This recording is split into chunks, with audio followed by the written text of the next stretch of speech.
Qachon bizning xalqimizda tibbiy saviyasi oshar ekan?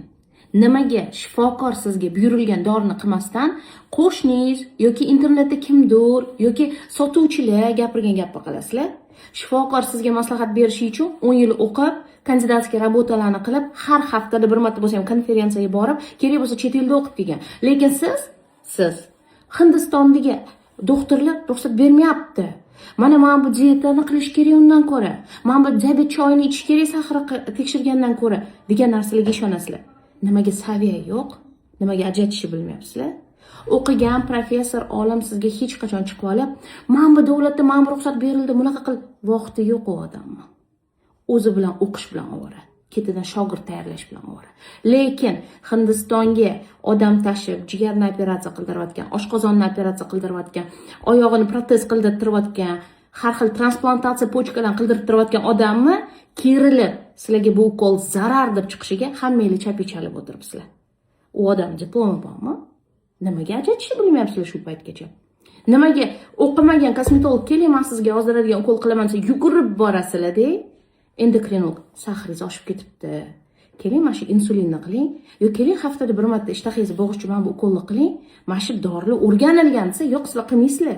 Nimaga? Kimga ishonyapsizlar? Instagramdan shuncha pulingni yutqizib, bo'lar bo'lmas kiyimlar zakaz qilib, bo'lar bo'lmas narsalar sotib olganinglar kamlik qildimi? Endi shifokor ajratishni o'rganmayapsizlarmi? Shuncha yil o'tdi-yu bu internet bilan ishlayotganiga. Kimni maslahatiga quloq solayotganinglarni ko'rish uchun akkaunt tepasiga kiringlar-da, diplomiga bitta qarab qo'yinglar. Qayerda o'qigan? Nima ish qiladi? Necha yildan beri ishlayapti? Ana kuni bitta qiz chiqibdi. "Ey odamlar, nimaga sizlar doktorlar tabletkalar yozasizlar, bir posta insulin qilasizlar, sizlarni chiritishyapti." Kechirasiz. Nima shifokorlar birovni chiritish uchun o'qidimi? O'sha gapirgan qiz bo'lsa 20 yoshdir. O'sha gapiga hamma ishonib chapichaldi. Dorisini qilmadi, insulinini qilmadi, keyin kelishdi bitta oyog'im yara bo'lib ketdi deb. Xuddi shu narsa yana bitta bloger, yana bitta fikr ustida. Chunki agar men indamasam o'sha bugun 3-chi kasal kelyapti. Balki men qilmasman sahri dorisini deb. Xafa bo'lmanglar, o'sha blogerlar agar tappani qaynatib iching desa, o'shani ham qilasizlar. Chunki ularga sizlar ishonasizlar, ular sotishga usta. Agar mana shu choyni ichida zo'r sizga tuzatib yuboradi desa qilasizlar. Agar buloq qaynab chiqibdi, buloqda sahar tuzatib yuboradi desa qilasizlar. Lekin nimagadir oddiygina tabletka iching, dieta qiling desa qilmaysizlar.